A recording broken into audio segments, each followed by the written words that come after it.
Então, pega aí a espada, já eu vou dizer onde você vai abrir. E o tema dessa mensagem hoje é: disse Deus, o poder da palavra. Amém? Deixa eu só aumentar o fundo aqui. Disse Deus. Deus, quando fala, meus irmãos, ninguém resiste à voz de Deus. Então, dentro da palavra, dentro dessa referência, ouça isso daqui. A palavra é uma unidade linguística que traduz a própria existência da raça humana. Com a palavra nos comunicamos, nos fazemos entender, expressamos nossos sentimentos e emoções. Fazer o bom uso da palavra torna o ser humano mais empático, sociável e agradável, abrindo-lhe invariavelmente oportunidades em seu meio familiar, social e profissional. Afinal de contas, quem não gosta de ter por perto alguém que sempre tem a boa palavra? Não é verdade? Quem tem a boa palavra, as pessoas sempre querem ter perto. É bom você ter a palavra amiga, que sara a ferida, que acalenta a alma, que traz refrigério. Não é bom, igreja? E tudo que Deus fez e tudo que Deus faz é bom. Eu fiz aqui um breve resumo do livro de Gênesis, não do livro todo, né? Não de todo o livro de Gênesis, mas da criação. Do capítulo 1, quando Deus começa a criar, quando Deus começa a expressar, a Bíblia vai dizendo: e disse Deus, e Deus também disse, e o Senhor disse. Meus irmãos, quando nós temos Deus conosco, a palavra que nós proferimos também é uma palavra poderosa, porque quando o Senhor Jesus está em nós, através do Espírito Santo, o que nós declaramos é poder. Você sabia que até mesmo as pessoas que não estão com Cristo, as pessoas têm o poder da palavra? Você pode observar que a pessoa, que ela sempre reclama, que a pessoa, ela gosta de reclamar, de murmurar. Muitas das vezes a pessoa, ela vive abatida. Você olha na face da pessoa e não vê ali o brilho, porque a palavra que ela declara é sempre palavra de derrota, é sempre palavra de não posso, não consigo, não é para mim. Meus irmãos, e a palavra, quando vem de Deus, a palavra sempre é boa. Quando Deus mandou o profeta falar lá em 2 Reis, mandou declarar para o rei, para Ezequias, foi Ezequias, que ele morreria. Olha, vai lá, foi Ezequias, né?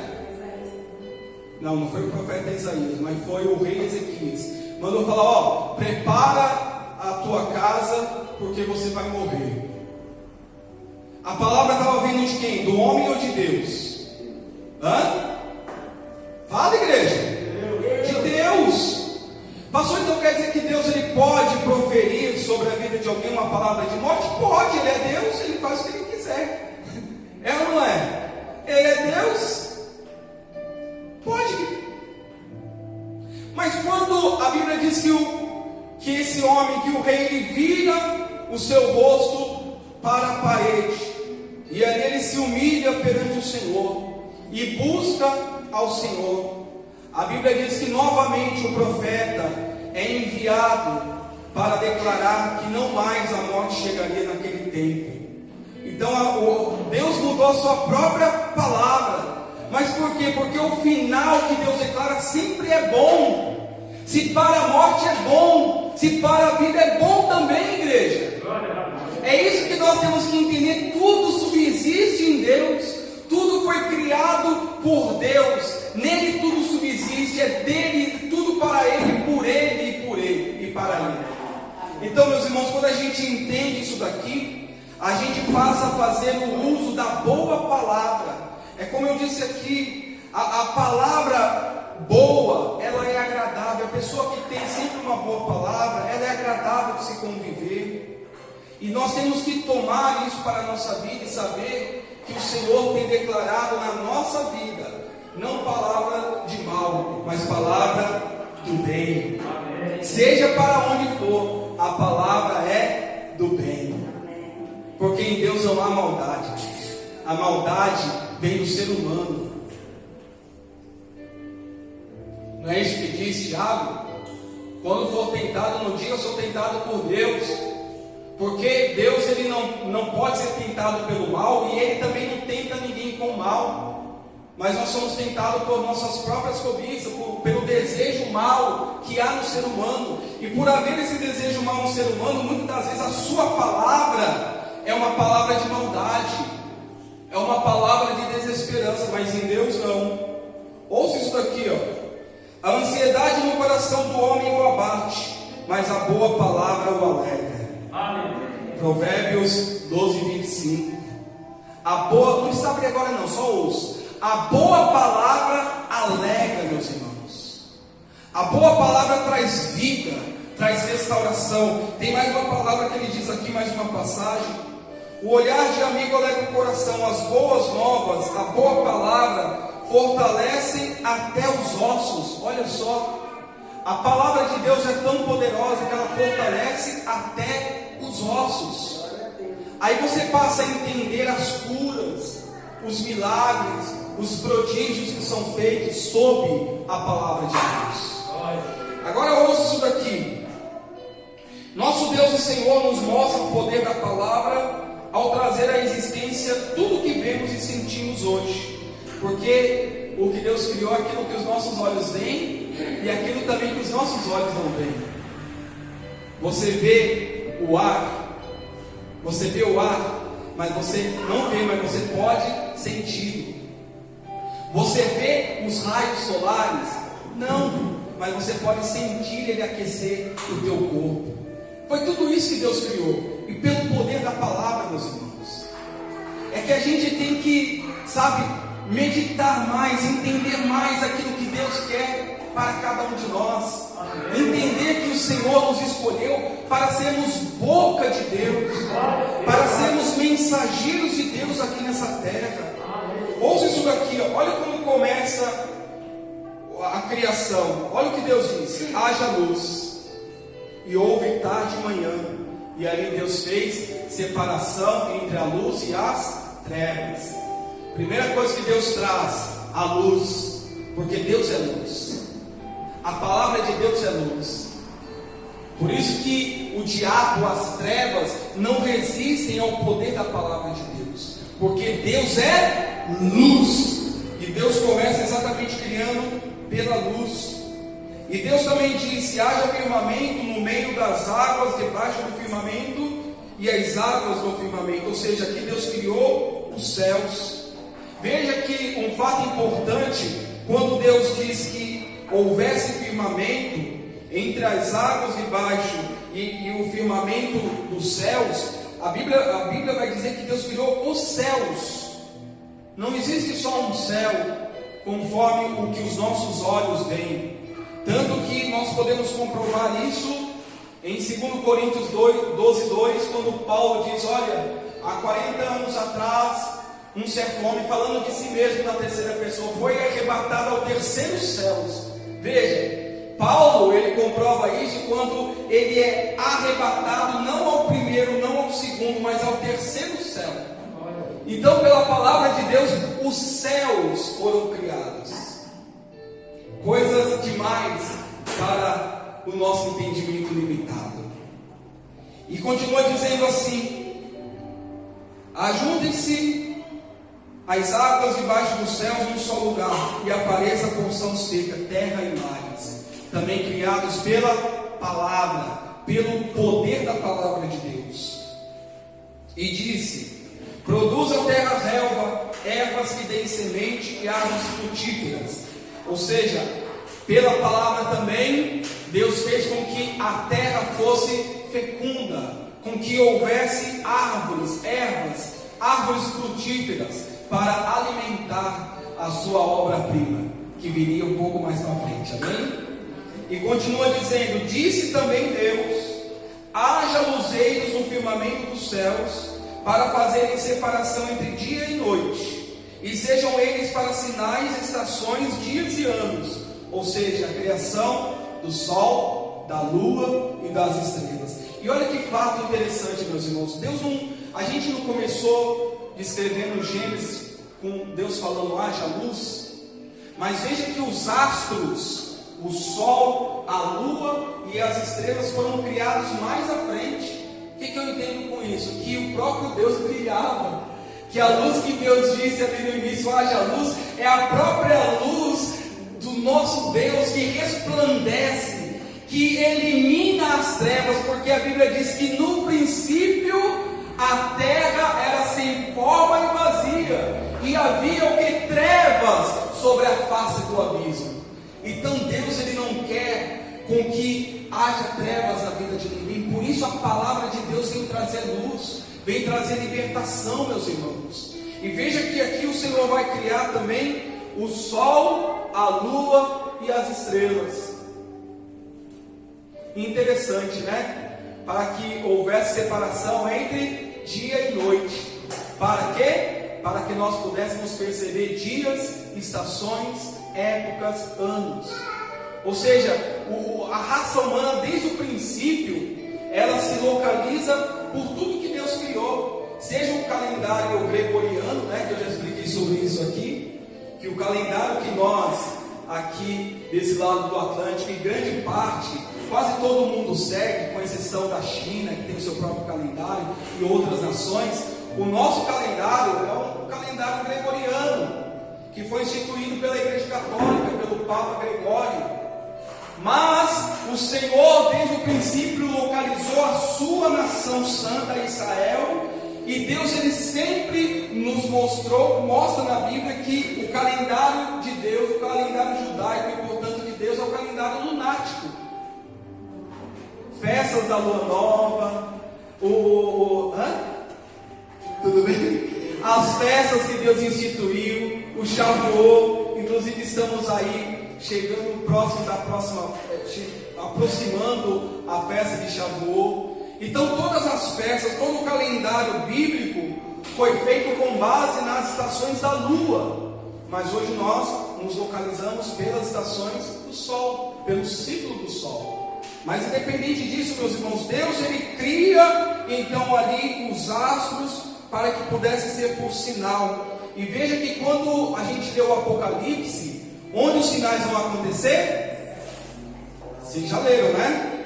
Onde os sinais vão começar a acontecer? Nos céus e na terra também. Mas os céus também é um sinal, será sinal de que aquilo que foi profetizado está acontecendo. E já temos visto no dia de hoje sinais, coisas estranhas nos céus. Tem muita coisa, meus irmãos, que nem chega até nós, mas já estão acontecendo. Tudo isso pela palavra, pelo poder da palavra de Deus. E continua aqui. Disse também Deus: povoem-se as águas de enxames e de seres viventes, e voem as aves sobre a terra, sobre o firmamento dos céus. Ou seja, Deus criou também ali os animais marinhos e as aves dos céus, e deu uma ordem: fecundem-se, multipliquem, cresçam, também pela palavra. Não obstante a isso, continua assim. Disse também Deus: produza a terra, olha que interessante, produza a terra seres viventes, conforme a sua espécie, animais domésticos, répteis e animais selváticos, segundo a sua espécie. Veja que não é só o ser humano que veio, não é só o homem, o gênero humano que veio da terra, mas todos os animais. A terra produziu. Quando a gente lê isso aqui é muito forte. Deus dá ordem para a terra, e a terra produz os animais domésticos, selváticos, os répteis, pelo poder da palavra de Deus. Agora, meu irmão, minha irmã, venhamos e convenhamos, né? Como que pode a gente olhar tudo isso e achar que isso foi uma obra do acaso, como muitas das vezes a ciência quer mostrar? Como que uma explosão poderia criar seres tão perfeitos? Né? Você olha uma flor, você olha uma árvore frutífera, Você olha um animalzinho, você vê ali a perfeição de Deus. Você olha uma borboleta com aquelas cores, sabe, cintilantes. Você fala, meu Deus, foi pintado à mão. Sim, foi pintado à mão. Qual mão pintou? A mão de Deus. Através da sua palavra, tudo veio a existir, meus irmãos. Poxa, olha, se as nações entendessem isso, todos teriam como regra do seu país a obediência à palavra de Deus. Você sabe que muitas nações hoje são potentes e poderosas porque no princípio havia temor. Eles edificaram a nação sob a palavra de Deus. E você vê que quando uma nação, quando um povo, quando uma pessoa, quando o ser humano está sujeito à palavra de Deus, ela é abençoada. E não entende abençoada como rica, próspera, não, abençoada porque Deus é na vida dela tudo. Independente de qualquer coisa, ela resplandece a luz de Deus, pelo poder da palavra. E para concluir aqui, esse resumo diz assim: também disse Deus, façamos o homem à nossa imagem, conforme nossa semelhança. A imagem de Deus o criou, homem e mulher os criou, está vendo?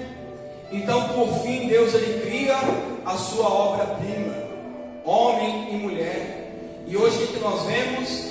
Uma geração, nós vemos os povos querendo deturpar a própria criação de Deus, dizendo que não nasce homem e mulher, quem define é depois. Isso é um absurdo, gente. Mas Deus criou a perfeição. Deus criou homem e mulher e os abençoou pelo poder da sua palavra. Aleluia. Deus o abençoou e lhes disse: sede fecundos, eis que vos tenho dado todas as ervas. Está vendo? Então, meus irmãos, eu queria fazer um resumo de Gênesis, para a gente, daqui a pouquinho, nós vamos ler o Evangelho segundo Lucas. Eu vou te falar onde você vai abrir. Mas eu queria fazer um resumo de Gênesis, para a gente trazer a memória de que quando Deus ordena, quando a palavra de Deus ela é proferida, ali é poder, ali é autoridade. Mas na vida de quem, pastor, a palavra de Deus tem autoridade? Na vida daqueles que obedecem a Cristo.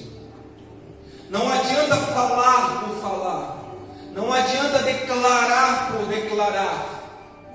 A fé, ela não é como um estudo que a gente recebe, um estudo humano, conhecimento. Não, a palavra de Deus ela tem que ser prática, ela tem que ser exercida, e aí sim a palavra de Deus em nossas vidas passa a ter autoridade. Por isso, você que me ouve aqui, você que acompanha esse vídeo também, entenda que aquilo que você declara tem poder. E portanto, você deve vigiar naquilo que você fala. Porque a língua, isso também está em Tiago, a língua tem o poder da vida e da morte. E quem bem utiliza, come do seu fruto.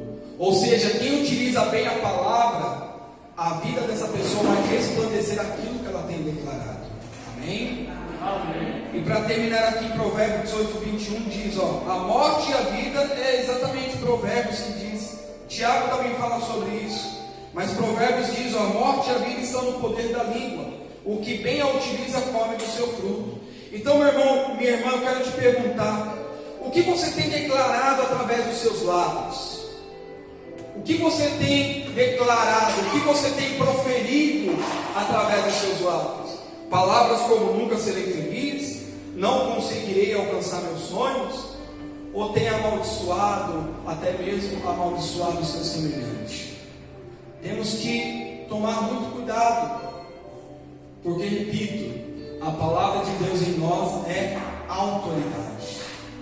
Quando Jesus ordena algo para nós e nós obedecemos, o resultado disso vai ser a colheita de bons frutos. Vamos ver se isso não é verdade? Abra por favor aí em Lucas capítulo 5 e verso 1, para que nós possamos meditar exatamente sobre o poder da palavra de Deus. Evangelho segundo Lucas capítulo 5 e verso 1.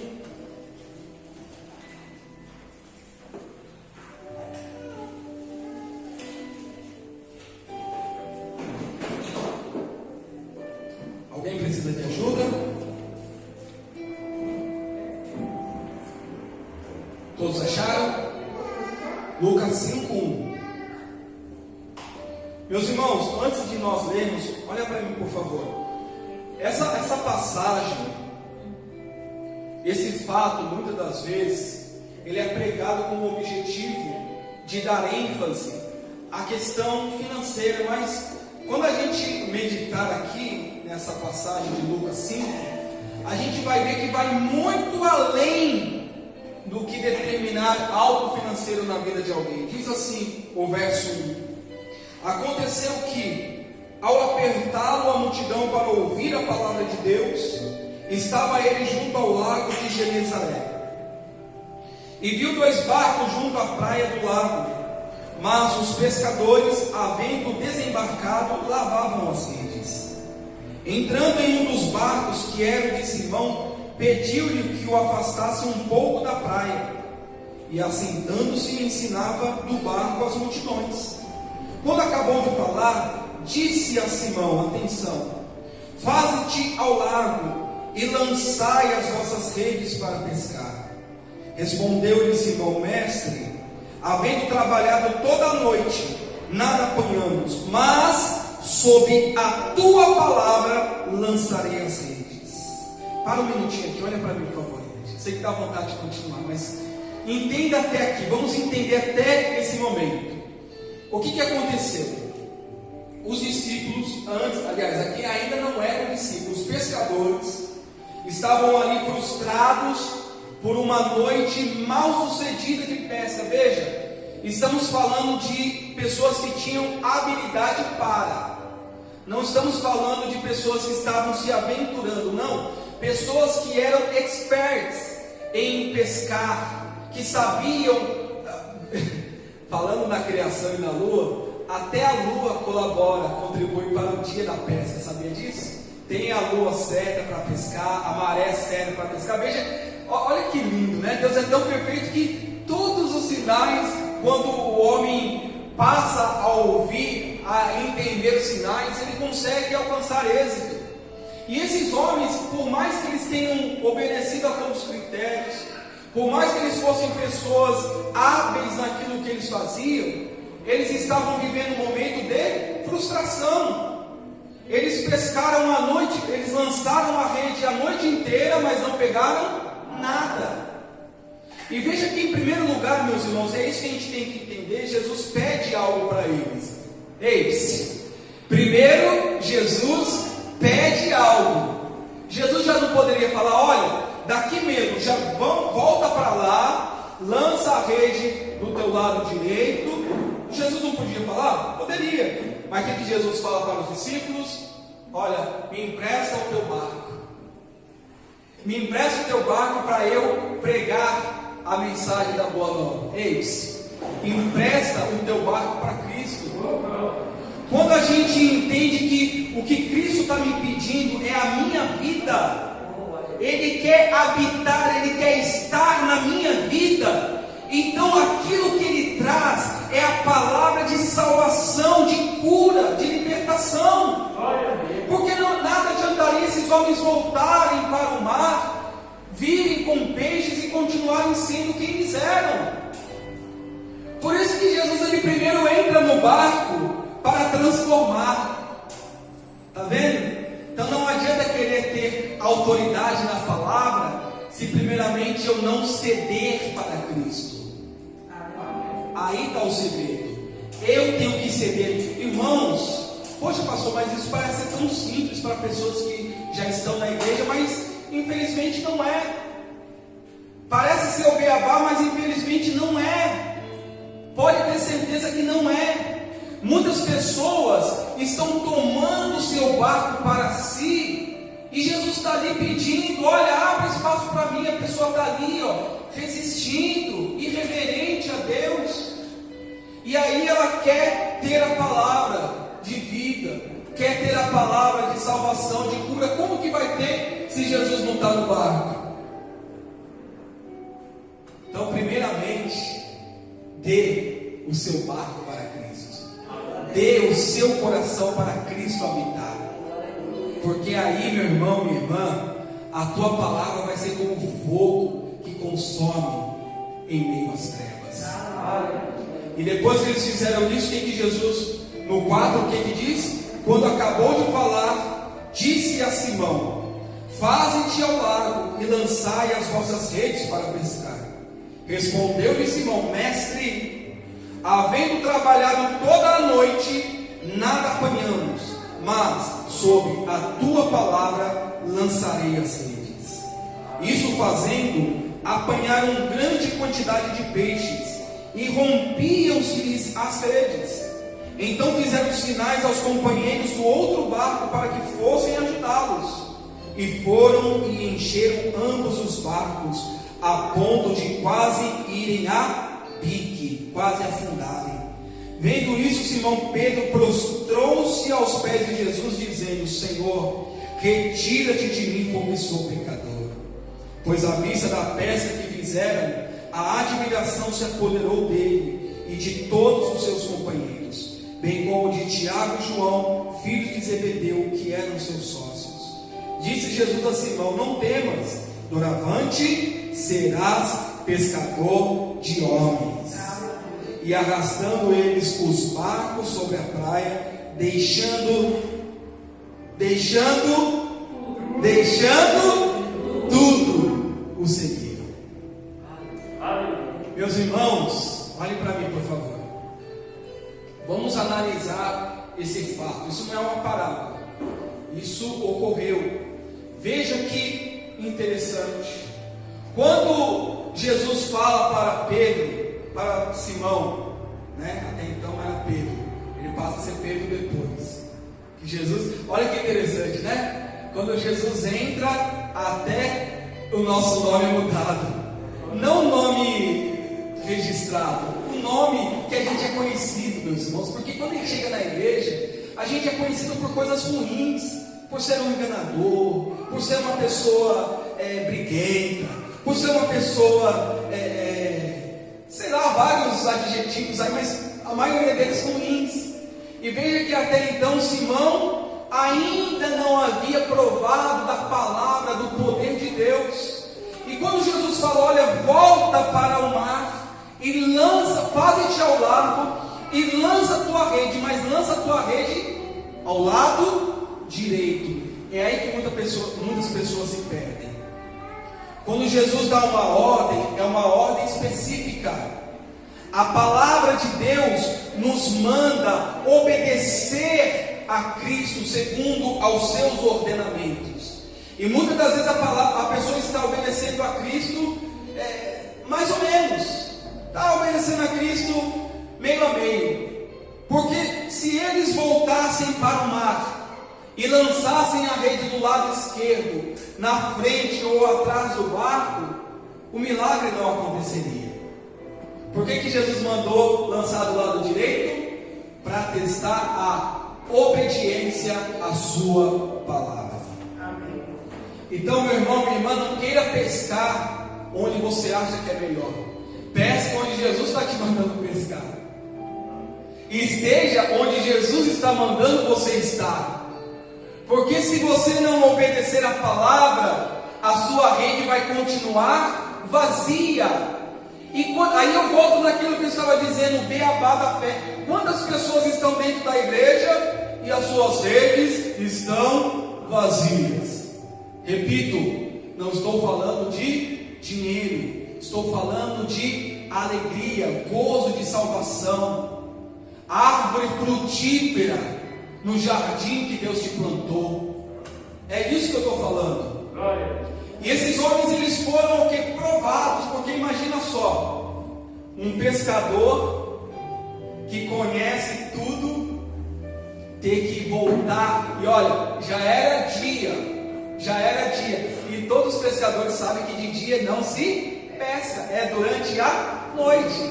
Quem pesca de dia? Nós, com a varinha ali tentando pegar aqueles pequenininhos. A gente pesca de dia, porque a gente não vive da pesca, mas se você for para uma cidade litorânea pela manhã, você vai ver que todos os barcos estão voltando do alto mar. Pega uma toalhinha para mim, por favor. Você vai ver que todos os barcos estão voltando do alto mar, porque o horário da pesca é à noite. Mas o que Jesus manda eles fazerem? Voltar para o mar durante o dia e lançar a rede do lado direito. Amém. Ou seja, obedeça. E aí Pedro vai dizer, Simão vai dizer, né? Senhor, durante toda a noite nós não pegamos nada. Aí vem o segredo, mas sobre a tua palavra. E é isso que a gente tem que entender, meus irmãos. Sob a tua palavra eu lançarei a rede. Então, quando a gente obedece à palavra de Deus, acontece o que aconteceu com eles. Isso fazendo, apanharam grande quantidade de peixes e rompiam-se-lhes as redes. Está vendo? Eles foram naquilo que era impossível, naquilo que era impraticável aos olhos humanos, mas sob a palavra de Deus. Qual foi o resultado? Bênção. Sabe por que muitas das vezes damos com a cara no muro? Porque falta estar na palavra. E quando a gente está na palavra, aquilo que a gente fala é bênção, meus irmãos. Pode ter certeza disso. Aquilo que a gente profere, aquilo que a gente determina, são palavras de bênção. E não adianta você querer ir na sua força. Não adianta você querer ir naquilo que você sabe ou conhece. Deixe isso de lado, meu irmão, minha irmã. Confia em Deus. Se esses homens, se Simão fosse orgulhoso, o que ele falaria para Jesus? Ah, Senhor, quem és tu? Eu sou pescador. Eu pesquei a noite inteira na época correta. O Senhor está me mandando voltar para o mar agora durante o dia com esse sol escaldante, porque Israel sabe que é quente. Noite é frio em excesso e durante o dia é calor em excesso, porque o clima lá é um clima de deserto. Então Pedro poderia contemporizar, falar: não, o Senhor está me falando uma coisa que eu sei desde muito, mas não. Ali Pedro teve que ceder. E aí, meus irmãos, para terminar aqui, vamos meditar sobre isso. Para que a palavra de Deus prospere na minha vida, eu preciso ceder. Ceder do que, pastor? Dos meus orgulhos, da minha vaidade, da minha arrogância, da minha prepotência, para que a palavra de Deus venha governar a minha vida, eu preciso ceder. Para que Simão pudesse alcançar o objetivo, ele precisou ceder e confiar na palavra. E as suas redes quase se romperam. Então não é aceitável que nós, como cristãos, venhamos estar dentro da igreja com as nossas redes vazias, com o nosso coração vazio, com a nossa mente vazia. Olha só que forte, hein? Porque já diz o velho ditado: mente vazia, oficina do diabo. Então eu tenho que preencher a minha mente, preencher o meu coração sob a palavra de Deus. Amém. E aí eu vou ter o mesmo poder, porque Jesus falou isso. O que eu vou dizer aqui não é blasfêmia, não. Jesus falou: olha, se vocês me ouvirem, se vocês me obedecerem, vocês farão, não somente farão as obras que eu fiz, mas obras ainda maiores vocês farão, porque eu vou para junto do Pai. Está vendo, meus irmãos? Então vamos deixar a palavra de Deus ditar o ritmo, a regra da nossa vida. Vamos permitir que essa palavra, ela tenha de fato e de verdade poder nas nossas vidas, para que a gente possa, sabe, jogar a rede e ver a rede vindo cheia de bênçãos. Que a nossa rede seja cheia de alegria, cheia de gozo, cheia de paz, cheia de satisfação, cheia de bênçãos na presença de Deus, em nome de Jesus. Aplauda ao Senhor bem forte nessa manhã.